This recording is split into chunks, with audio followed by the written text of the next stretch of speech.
କାର୍ଯ୍ୟକ୍ରମ ଆଗେଇ ଚାଲିଲା। ତେବେ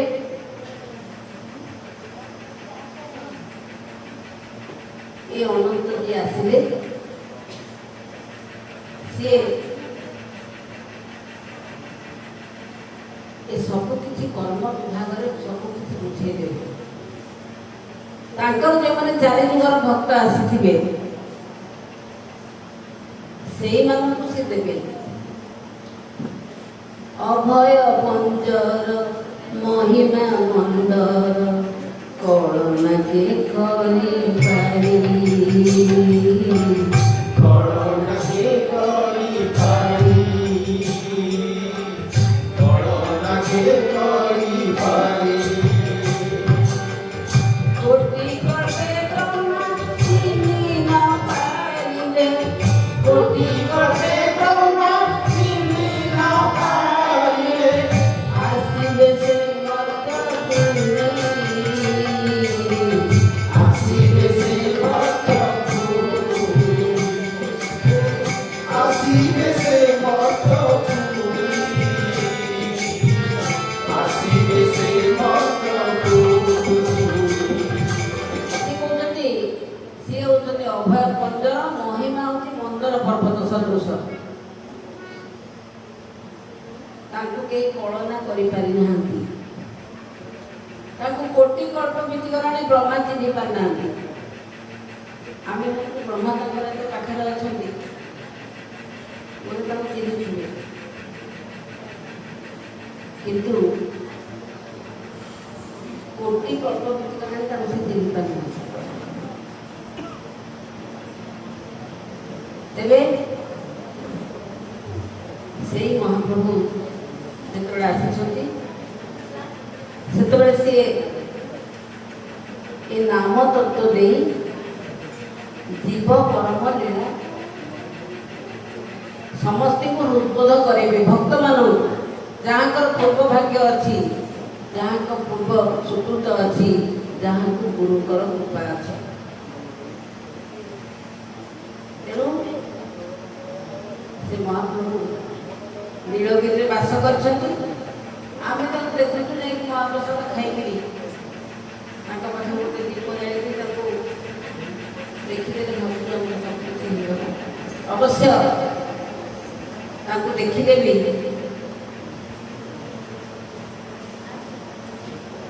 ବହୁତ ପୁଣ୍ୟ ଅଛି। ଏ କଥା ଶାସ୍ତ୍ରରେ ଲେଖା ଅଛି, ରଥେତୁ ବାମନ ଦୃଷ୍ଟ୍ୱା ପୁନର୍ଜନ୍ମ ନ ବିଦ୍ୟତେ। ତେବେ ଆମେ ଯେ ରଥକୁ ଯାଇପାରୁନୁ, ବାମନ କ'ଣ ଦେଖିଲେ କି ଏ ରଥରେ କେବଳ ସେଇଠି ସେ ବସିଛନ୍ତି। ତେଣୁ ସେ କ'ଣ କହୁଛନ୍ତି, ଆମର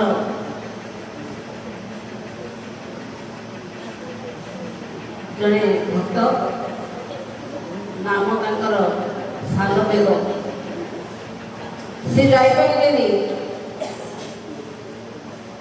କଟକଣା ବହୁତ ଥିଲା। ସେ କହିଲେ ଯେ 750 ବୃଷ ଚାଲି ନ ପାରଇ ମୋହ ଯିବା ଯାଏ ନନ୍ଦୀ ଘୋଷେ ବରଇ ମୋହ ଯିବା ଯାଏ ନନ୍ଦୀ ଘୋଷେ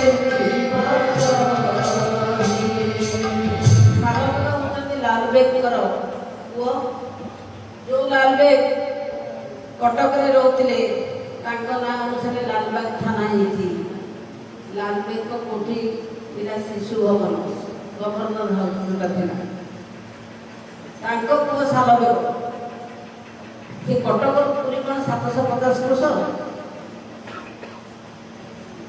ଗୋଟେ କ୍ରୋଶକ 2 ମାଇଲ, ଗୋଟେ ମାଇଲ ତ 2.5 କିଲୋମିଟର। 2.5 କିଲୋମିଟର। ଏତେ ବାଟ ପୁରୀ ଆମେ ଯାଉଛୁ 2 ଘଣ୍ଟା 2.5 ଘଣ୍ଟା ଲାଗୁଛି ଗାଡ଼ିରେ। ଚାଲିକି ଗଲେ 10 ଘଣ୍ଟା ଲାଗିବ କି 8 ଘଣ୍ଟା ଲାଗିବ। ସେ କହୁଛନ୍ତି ମୁଁ 750 ବର୍ଷ ଚାଲିପାରୁନି, ମୋ ଯିବା ଯାଏ ପ୍ରଭୁ ନନ୍ଦୀ ଘୋଷରେ ରହିଥିବ। ତେବେ ଏ ଘଟଣା କ'ଣ ଚାଲକ କ'ଣ କରିବି? ସେ କହୁଛନ୍ତି ଆମର 7ଟି ଚକ୍ର ରହିଛି, ଷଡ଼ଚକ୍ର ଆଉ ଗୋଟେ ଲଲାଟ ଓ ତାଙ୍କର ଉପରେ ଗୋଟେ ବେନି ଦଳ ଚକ୍ର ଅଛି। 2ଟି ଦଳ ଥାଇକି 2ଟି ପାଖ ଥାଇକି ସେ କହୁଛନ୍ତି ଏ 7ଟି ଚକ୍ରକୁ ନେଇକି 50ଟି ଅକ୍ଷର ବସିଛି। ସେଇ 750 ମୁଁ ଚାଲିପାରୁନି ପ୍ରଭୁ, ଉଠିପାରୁନି, ପବନ ମୋର ଠିକ ଭାବରେ ଧରିନି, ମୁଁ ଯିବା ଯାଏ ସେଠି ପହଞ୍ଚିବା ଯାଏ ତୁମେ ଏ ନନ୍ଦିଘୋଷରେ ରହିଥିବ। ମୋ ଶରୀର ହେଉଛି ଗୋଟେ ନନ୍ଦିଘୋଷ ରଥ, ତୁମେ ରହିଥିବ ପ୍ରଭୁ, ଚାଲିଯିବନି। କାରଣ କେତେବେଳେ ସେ ଘଟଣା ଘଟିବ। କୋଥଳି ମୁନିକୁ କାନ୍ଧରେ ବହି ମହନ୍ତ ଗଲେ ମଠରୁ ପଳାଇ ଯଦି ଘଟିବ, ଜ୍ଞାନୀ ମୁଁ ଏବେ ସବୁ ସରିଲା, ମଠ କାଠି ଯାକ ମାଟି ଖାଇଲା। ତେଣୁ ସେଇଆ ସେ କହୁଛନ୍ତି, ସେ ଶରୀର ଭିତରେ ସେ ଅଛନ୍ତି। ଆଉ ମୁଁ ଟିକେ ବସିଛି, ଧାରଣା କରିକି ଧ୍ୟାନରେ ପହଞ୍ଚିଲେଣି। ଆଉ କିଛି ସମୟ ପରେ ପ୍ରଭୁ ସମାଧି ଯୋଗକୁ ଯିବି। ଆପଣ ଟିକେ ସେତେ ସମୟ ପର୍ଯ୍ୟନ୍ତ ମୋ ଶରୀରର ଅବସ୍ଥାନ କରିଥାନ୍ତୁ, ମୋ ଏ ପିଣ୍ଡ ଭିତରେ ଅବସ୍ଥାନ କରିଥାନ୍ତୁ। ଏ ପିଣ୍ଡ ଭିତରେ ସେ ଅଛନ୍ତି। କାରଣ ବନମାଳୀ ଦାସ କହୁଛନ୍ତି ନିରେଖି ଚାହା ରେ ସଖୀ କଦମ୍ବ ମୂଳ, କଦମ୍ବ ମୂଳ ନିରେଖି ଚାହା ରେ ସଖୀ କଦମ୍ବ ମୂଳ, କଦମ୍ବ ମୂଳ ସଂସାର ସାର ସୁଷମା ହୋଇବ କି କୂଳକୁ, ସଂସାର ସାର ସୁଷମା ହୋଇବ କି କୂଳକୁ, ନିରେଖି ଚାହା ରେ ସଖୀ କଦମ୍ବ ମୂଳ, କଦମ୍ବ ମୂଳ,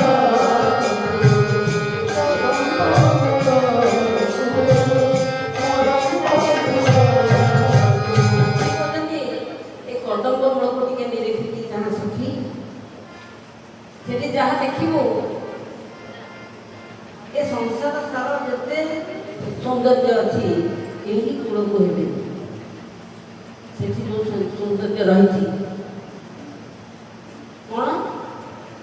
ଶିରେ ଶିଖି ପୁଛ ପାକ ଚୂଳ ତଳା ତଳକୁ, ଶିରେ ଶିଖି ପୁଛ ପାକ ଚୂଳ ତଳା ତଳକୁ, ବିରକିଲେ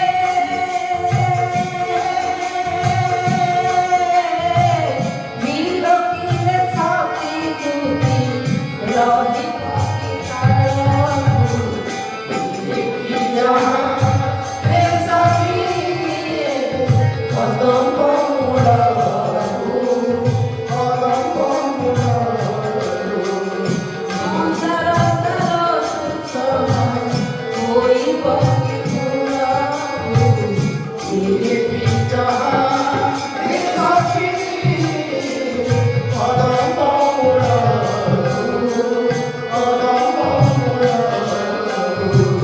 ସେ କହୁଛନ୍ତି ତାଙ୍କର ଏପରି ସୁଷମା, ଶିରରେ ଶିଖି ପୁଛ, ମୟୂର ଚୂଳ ତାଙ୍କୁ କୁହନ୍ତି। ଆଉ ବାଙ୍କ ଚୂଳ ତାଙ୍କର ରହିଛି ତା ଚଳାଚଳ। ଇଏ ହେଉଛି ଅବାଡ଼ ଦର୍ଶନର କଥା। ଆଉ ତାକୁ ଦେଖିଲେ ଏ ସତୀ ଧୁତି କାହାର ରହିବ କି? ସମସ୍ତେ ସେଇଥିରେ ମଗ୍ନ ହୋଇଥିଲେ। ପୁଣି କ'ଣ ହେଇଛି? କଟିରେ ପିତ ବସନ କ୍ଷୁଦ୍ର ଘଣ୍ଟ କଟିରେ ପିତ ବସନ କ୍ଷୁଦ୍ର ଘଣ୍ଟ ମଞ୍ଜୁ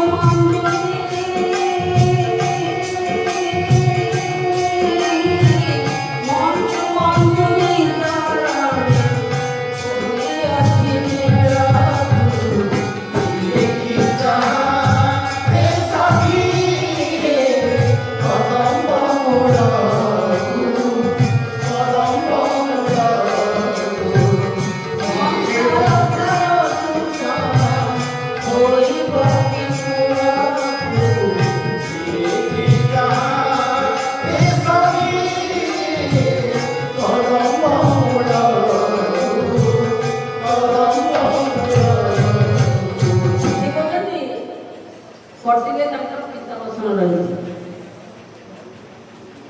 ଏ ଯେଉଁ 3 ଜଣ ଠାକୁର ବସିଛନ୍ତି ତାଙ୍କ ମଝିରେ ରହିଛନ୍ତି ଯାହାଙ୍କ ନାମ ସୁଭଦ୍ରା ଠାକୁରାଣୀ। ସେ ପୀତବର୍ଣ୍ଣ ଶ୍ଵେତ ପୀତ ନୀଳ ଲୋହିତ କୁଙ୍କୁମଟି ଦିଶିଲା ଯୁଗଳ ଚକ୍ର ନାଡ଼ ହୋଇ ଜ୍ୟୋତି ଜଳିଲା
ଏ 3ଟି ରଙ୍ଗ ଦିଶିବା ପରେ ଯୁଗଳ ଚକ୍ର ଆଡ଼ ହୋଇକି ଜ୍ୟୋତି ଜଳି ଉଠିଲା। ଆଉ ତାକୁ ଦେଖି ରାଧିକା ରୂପ ମଳିନ ପଡ଼ିଗଲା। ରାଧା କ'ଣ ଗୋରା ରଙ୍ଗ ଥିଲେ ସେଠି କଳା ପଡ଼ି ରାଧା ବସିଛନ୍ତି ଯୋଗ ସମାଧିରେ, ସମାଧି ଯୋଗରେ ବସିଛନ୍ତି। ଆଉ ଦୁଇଟି ସଖୀ କହିଛନ୍ତି ତୁମେ ଦ୍ୱାର ଜଗିବ ବୃନ୍ଦାବତୀ ଗୃହିଣୀ। ଏଇ ଦୁଇଟି ସଖୀ ଦିଏ ତାଙ୍କର ବୃତ୍ତି ହେଇଛି କାହିଁକି ନା ଦୂତପଣ ସେ କରନ୍ତି। ଠାକୁରଙ୍କ ଖବର ନେଇକି ଠାକୁରାଣୀକୁ ଦିଅନ୍ତି, ଠାକୁରାଣୀଙ୍କ ଖବର ନେଇକି ଠାକୁରଙ୍କ ପାଖରେ ପହଞ୍ଚନ୍ତି। ତେଣୁ ତାଙ୍କୁ ସେ ଦ୍ୱାର ଜଗେଇ ଦେଇଛନ୍ତି ଆଉ ନିଜେ ସମାଧି ଯୋଗରେ ବସିଛନ୍ତି, ଅଷ୍ଟାଙ୍ଗ ଯୋଗରେ। ଯାହାକୁ ଅଭିରାମ କହୁଛନ୍ତି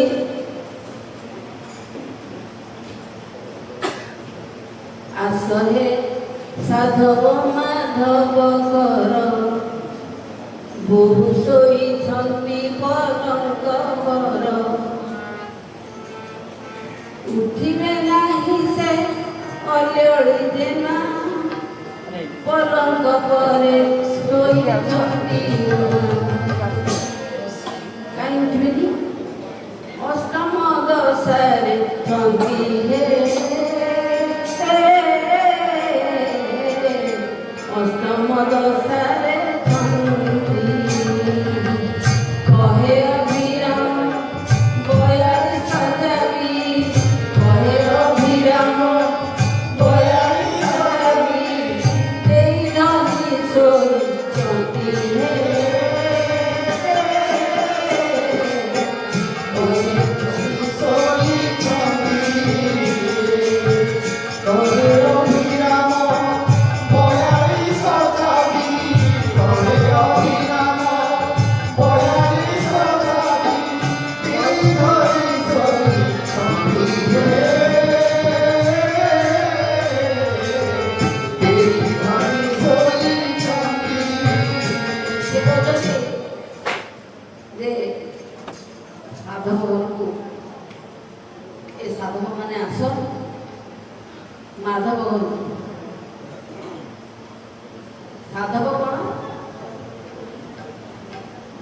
ଯେଉଁମାନଙ୍କର ସ୍ତ୍ରୀ ଅଛନ୍ତି ତାକୁ ସାଧବ କୁହାହୁଏ, ଯାହାଙ୍କର ସ୍ୱାମୀ ଅଛନ୍ତି ଏ ସଂସାରରେ ତାକୁ ସଧବା କୁହାହୁଏ, ଯାହାଙ୍କର ସ୍ୱାମୀ ନାହାନ୍ତି ତାକୁ ବିଧବା କୁହାହୁଏ, ଆଉ ଯେଉଁ ପୁରୁଷ ଲୋକଙ୍କର ସ୍ତ୍ରୀ ନାହାନ୍ତି ତାକୁ ବିଧୁର କୁହାହୁଏ। କିନ୍ତୁ ପ୍ରକୃତରେ ଏ ସଂସାରରେ କେହି ବିଧବା ନୁହନ୍ତି, ସମସ୍ତଙ୍କର ସ୍ୱାମୀ ଅଛନ୍ତି, ଏ ଶରୀର ଭିତରେ ଅଛନ୍ତି। ଆଉ ସିଏ ହେଉଛନ୍ତି ଜଗନ୍ନାଥ ସ୍ୱାମୀ। ତାଙ୍କୁ ବାପା ଡାକେ ଜଗନ୍ନାଥ ସ୍ୱାମୀ, ପୁଅ ଡାକେ ଜଗନ୍ନାଥ ସ୍ୱାମୀ, ମା ଡାକେ ଜଗନ୍ନାଥ ସ୍ୱାମୀ, ନାତି ଡାକେ ଜଗନ୍ନାଥ ସ୍ୱାମୀ, ଅଣନାତି ବି ଡାକେ ଜଗନ୍ନାଥ ସ୍ୱାମୀ। महाप्रभु श्री जगन्नाथ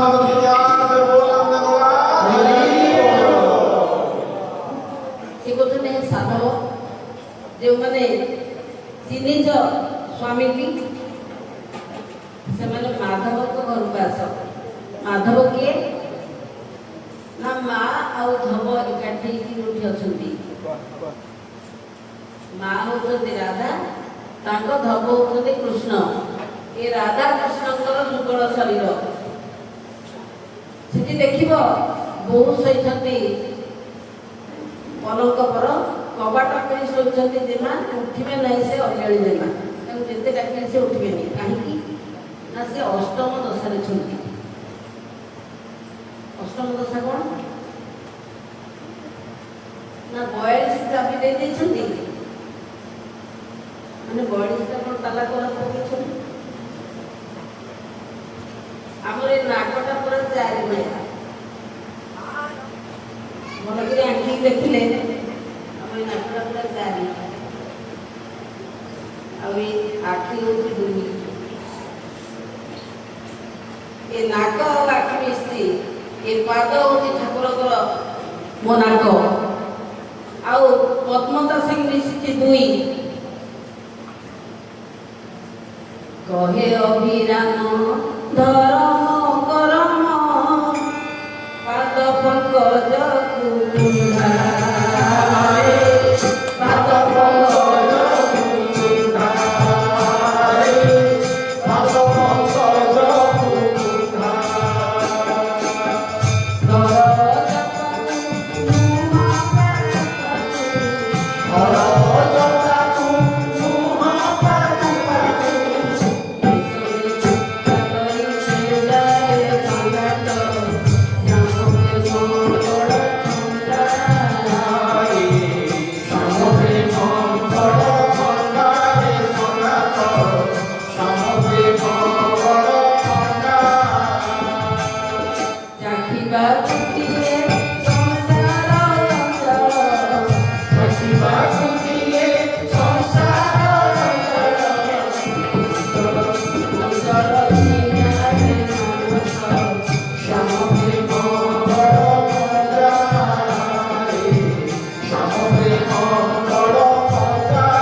ଏ ଧର୍ମର ପ୍ରକୃତ କର୍ମ ହେଉଛି ସେଇଆ। ଏ ଧର୍ମର କର୍ମଟି ହେଉଛି ମୋର ଠାକୁରଙ୍କ ପାଦ ଯୋଡ଼ି ଅଛି ମୋ ପାଖରେ। ମୁଁ ଯାଇକି ଗୋଟେ ଫଟୋରେ ମୂର୍ତ୍ତିରେ ଖୋଜିକି ଯଦି ତାକୁ କୁଣ୍ଡେଇକି ଧରିକି କିଛି ଲାଭ ନାହିଁ, କାରଣ ସେ ଠିକ୍ ଜାଣିବେ ଯେ ଆଇଛି ଆର କ'ଣ ଗୋଟେ କଥାଟା ହେଇପାରୁନି, ତାକୁ କରିବା ପାଇଁ ମୋ ପାଖରେ ଫୁଲ ମେଞ୍ଚାଏ ଧରିକି ସେ ପହଞ୍ଚିଛି। କିନ୍ତୁ ମୁଁ ଯଦି ଜାଣିଥିଲି ତାଙ୍କ ପାଦ କୋଉଠି ଅଛି, ମୋରି ପାଖରେ ଅଛି,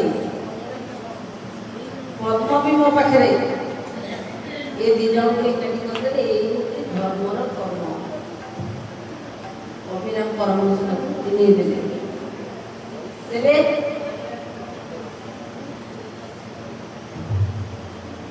ଆମେ କ'ଣ କରିବା? ସେ କ'ଣ କହିଲେ? କଟିରେ ପିତ ବସନ, ହଳଦିଆ କରାଇଲେ ମଝିରେ, ପିତ ଜ୍ୟୋତି ମଝିରେ ଆସିଲା। ଯେତେବେଳେ ଆସିଲେ ନା ତଳକୁ ମୋ ମାତାଙ୍କ ଗର୍ଭକୁ, କେହି ଜାଣିନାହାନ୍ତି ସେ କେତେବେଳେ ଆସିଲେ। ଅନାଦି ଅନନ୍ତ ଆଦି ଅନ୍ତ ନାହିଁ,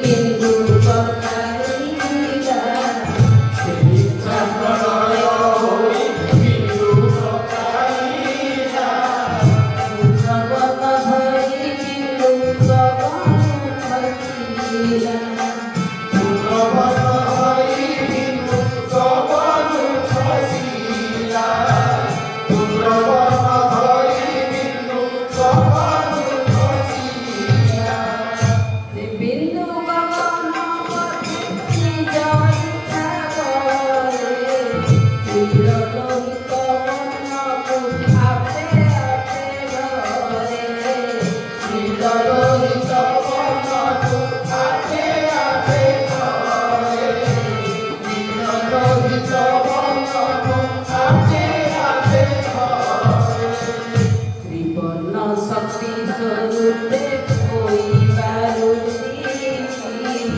ସେହି ଶକ୍ତି ଓଁକାର ହେଲା ଉତ୍ତପତି ସେହି ଶକ୍ତିରୁ ଓଁକାର ହେଲା ଉତ୍ତପତି ସେହି ଶକ୍ତିରୁ ଓଁକାର ହେଲା ଉତ୍ତପତି ତେଣୁ ଏ ଶ୍ଵେତ ପିତ୍ତ ଲୋହିତ এই তিনোটি প্রথমে শ্বেত বর্ণ আসছিলা ধূম্র বর্ণ ধরিকি গগন খসিলা কেହି জাଣିପାରିଲେନି তারপরে সে পিত্ত লোহিত বর্ণକୁ ধরিলা এই তিনোটি বর্ণ একত্রিত হই ওঙ্কারର সৃষ্টি ହେଲା ଆଉ ସେଇ ଶକ୍ତିରୁ ଓଙ୍କାର ଜାତ ହେଲା ଶକ୍ତି ଓଙ୍କାର ଭେଦ ମନେ ନ ଧରିବୁ ଏକ ବ୍ରହ୍ମ ବୋଲି ସ୍ଥାନ ଧାରଣ କରିବୁ ଏକ ବ୍ରହ୍ମ ବୋଲି ବୋଲି ଜ୍ଞାନ ଧାରଣ କରିବୁ ଏକ ବ୍ରହ୍ମ ବୋଲି ଜ୍ଞାନ ଧାରଣ କରିବୁ ଔମତ୍ରି ବୀଜ ମିଳେ ଓଙ୍କାରର ଜ୍ୟୋତି ଔମତ୍ରି ବୀଜ ମିଳେ ଓଙ୍କାରର ଜ୍ୟୋତି ବ୍ରହ୍ମା ବିଷ୍ଣୁ ମହେଶ୍ୱର କେତି ବ୍ରହ୍ମା ବିଷ୍ଣୁ ମହେଶ୍ୱର ଏଥିରୁ ଉତ୍ପତ୍ତି ବ୍ରହ୍ମା ବିଷ୍ଣୁ ମହେଶ୍ୱର ଏଥିରୁ ଉତ୍ପତ୍ତି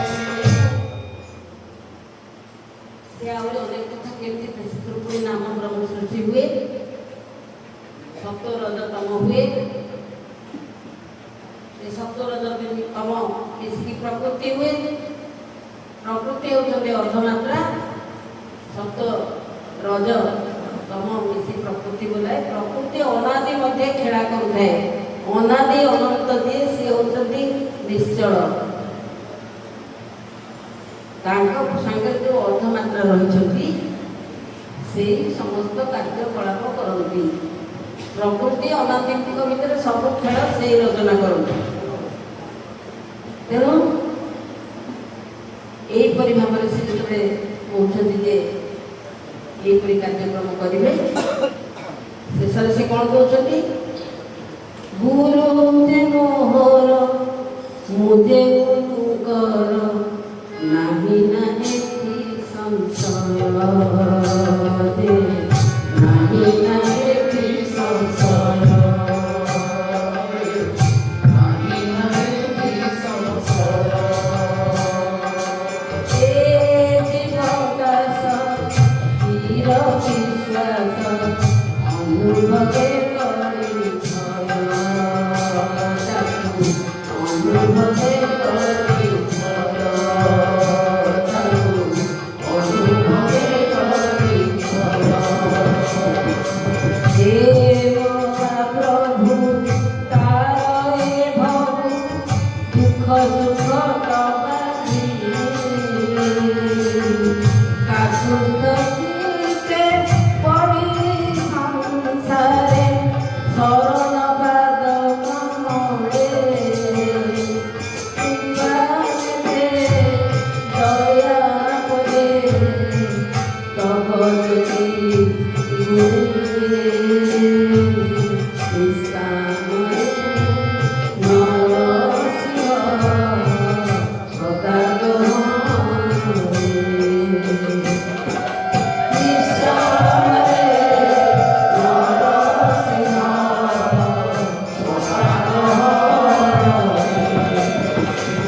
ତେଣୁ ଏ ମହାପ୍ରଭୁ ଏହିପରି ଭାବରେ ଆସିକି ଯେତେବେଳେ ଗମନାରେ ଠୁଳ ହେଉଛନ୍ତି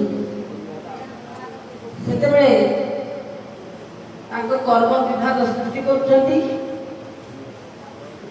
ଆଉ ସେଇ କାର୍ଯ୍ୟକ୍ରମ ମଧ୍ୟରେ ଏ ନାମକୁ ଜାଣିବା ପାଇଁ ଏକାକ୍ଷର ମେଳା ହେଉଛି ସର୍ବମୁଖ୍ୟ ଆବଶ୍ୟକତା। ସନାତନ ଧର୍ମ ସଭା, ସେ ସନାତନ ଧର୍ମ ସଭା କାହିଁକି କରିଛନ୍ତି? ସନାତନ ଧର୍ମକୁ ଜାଣିବା ପାଇଁ। ସନାତନ ଧର୍ମ ଏ ସାର, ସର୍ବଧର୍ମ ପ୍ରଭୁ ବାହାର। ଅନେକ ଲୋକ ଭାବନ୍ତି ହିନ୍ଦୁ ଧର୍ମ ହେଉଛି ସନାତନ ଧର୍ମ। କାହିଁକିନା ସନାତନ ଗୋଟେ ଓଡ଼ିଆ ଶବ୍ଦଟା ତ, ବା ଭାରତୀୟ ଶବ୍ଦ, ତାକୁ ଭାବନ୍ତି। କିନ୍ତୁ ସେ କ'ଣ କରୁଛନ୍ତି? ଏ ଧର୍ମ ବ୍ରହ୍ମ ସନାତନ, ଏ ଧର୍ମ ବ୍ରହ୍ମ ସନାତନ, ସତ୍ୟ ଶାଶ୍ୱତ ଚିରନ୍ତନ, ସତ୍ୟ ଶାଶ୍ୱତ ଚିରନ୍ତନ, ସତ୍ୟ ଶାଶ୍ୱତ ଚିରନ୍ତନ। ସତ୍ୟ ଏକମାତ୍ର ସତ୍ୟ, ଇଏ ହେଉଛି ଶାଶ୍ୱତ, ସବୁବେଳ ପାଇଁ ଅଛି। ଇଏ ଚିରନ୍ତନ, ଆର ଖେଳ ନାହିଁ, ଶେଷ ନାହିଁ। ଆମେ ଏମିତି କ'ଣ ଜିନିଷ ଦେଖିଛୁ ଆମ ସାମ୍ନାରେ ଯେ ସବୁବେଳ ପାଇଁ ଅଛି? ତେଣୁ ସେ କହୁଛନ୍ତି କିଏ ସିଏ? ନା ଇଏ ଧର୍ମ ଯିଏ, ସିଏ ହେଉଛନ୍ତି ବ୍ରହ୍ମ। ଧର୍ମ କ'ଣ? ବ୍ରହ୍ମ ବ୍ରହ୍ମକୁ ଶୂନ୍ୟ ନିର୍ଗୁଣ, ଆମେ ତ କିଛି ଜାଣିନୁ।